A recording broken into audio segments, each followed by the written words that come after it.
Shalom loso-loso yang terkasih dalam Tuhan. Kita masuk di dalam pembelajaran kita untuk Minggu 12 Juli 2020. Temanya adalah Tuhan memberiku akal budi. Firman Tuhan ini terambil dari kitab 1 Raja-Raja 3 ayat 1 sampai 15. Adapun tujuannya adalah supaya anak-anak KUG ini dapat mengetahui bahwa Tuhan memberi akal budi. Sebelum kita mulai bercerita, kita perlu mengenal siapa itu Raja Salomo. Raja Salomo adalah raja yang ketiga di Israel setelah Raja Saul dan Raja Daud ayahnya. Dia adalah anak dari pernikahannya dengan Batseba, istri Uria. Melalui Salomo lah istana dan rumah Tuhan atau bait suci itu bisa dibangun di Yerusalem. Salomo ini sangat terkenal dan sangat berpengaruh. Kalau kita lihat di dalam kitab 1 Raja-Raja 10 ayat 23, di sana disebutkan bahwa Raja Salomo melebihi semua raja di bumi dalam hal kekayaan dan juga hikmat. Kalau kita melihat bahwa Raja Salomo ini memiliki kekuasaan yang sangat besar, dia berkuasa atas segala kerajaan, mulai dari sungai Efrat sampai negeri orang Filistin dan sampai tapal batas Mesir, di mana kerajaan-kerajaan ini menyampaikan upeti dan tetap takluk kepada Salomo sampai seumur hidupnya. Ia membuat banyak emas dan perak di Yerusalem sama seperti batu, dan banyaknya pohon kayu aras sama seperti pohon ara yang tumbuh di daerah bukit. Dalam 1 Raja-Raja 3 ayat 1 sampai 15, di sana dikisahkan bahwa Salomo ini sangat mengasihi Tuhan seperti Daud ayahnya.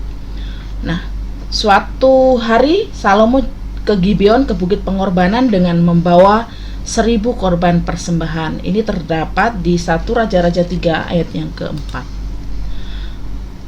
Dan yang ketiga, di Gibeon Tuhan memperlihatkan diri kepada Salomo lewat sebuah mimpi.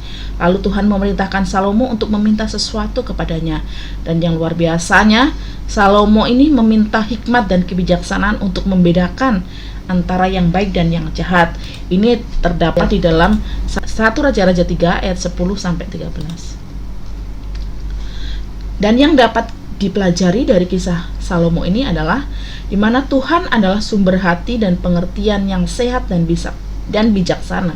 Oleh sebab itu, Tuhan juga akan memberikan kepada kita hikmat dan hati yang bijaksana. Nah, sekarang hubungannya apa dengan cerita KUG? Anak-anak KUG diajarkan supaya mereka mengerti bahwa Allah adalah sumber akal budi yang baik dan benar. Anak KUG mengerti bahwa Allah telah memberikan kepada mereka akal budi sehingga mereka bisa membedakan mana yang baik dan tidak baik. Nah, penekanannya di sini adalah Rasulullah mengajarkan agar anak-anak KUG supaya mereka mempergunakan akal budi yang Tuhan beri untuk melakukan hal yang baik. Nah, untuk cerita pembukanya, Lause dapat memperagakan mungkin Thomas Alva Edison, bagaimana dia menemukan lampu listrik. Caranya Lause memperagakan bahwa Thomas Alva Edison yang sedang mencoba melakukan beberapa cara supaya ada lampu. Lause juga bisa mematikan lampu dan ruangan gelap, lalu akhirnya lampu listrik menyala. Bisa juga Lause juga membuat drama singkat tentang pertemuan Tuhan dengan Salomo di Gibeon. Atau Lause bisa memperagakan Salomo yang sedang tidur lalu mendengar suara Tuhan lewat mimpi, lalu ia meminta hikmat dan Tuhan mengabulkannya.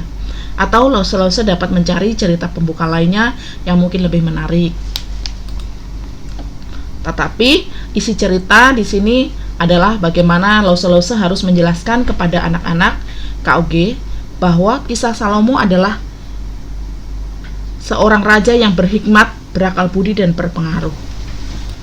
Lause menjelaskan kepada anak-anak KUG bahwa akal budi Salomo itu bersumber daripada Tuhan, dan oleh sebab itu Salomo menggunakan akal budinya untuk hal-hal yang baik dan benar. Aplikasinya di sini kepada anak-anak KUG adalah Lause dapat menjelaskan kepada mereka bahwa Tuhan juga memberikan kepada mereka akal budi. Oleh sebab itu mereka juga bertanggung jawab menggunakan akal budi untuk hal-hal yang baik. Nah, proyek ketaatan untuk anak-anak KUG adalah di sini Lause sampaikan kepada anak-anak beberapa contoh penggunaan akal budi dengan baik. Misalnya, anak yang berakal budi tidak suka membuli dan memukul temannya, atau anak-anak berakal budi tidak suka melawan papa dan mamanya. Anak yang berakal budi suka menolong dan membantu papa mamanya, suka menolong teman. Anak yang berakal budi senang ke gereja, senang berdoa. Dan anak yang berakal budi suka belajar dan mengerjakan PR sekolah dibandingkan main game. Atau anak yang berakal budi tidak suka menggunakan kata-kata kotor atau kata-kata jorok dan lain-lain. Nah, oke. Selamat mempersiapkan diri, Tuhan Yesus memberkati.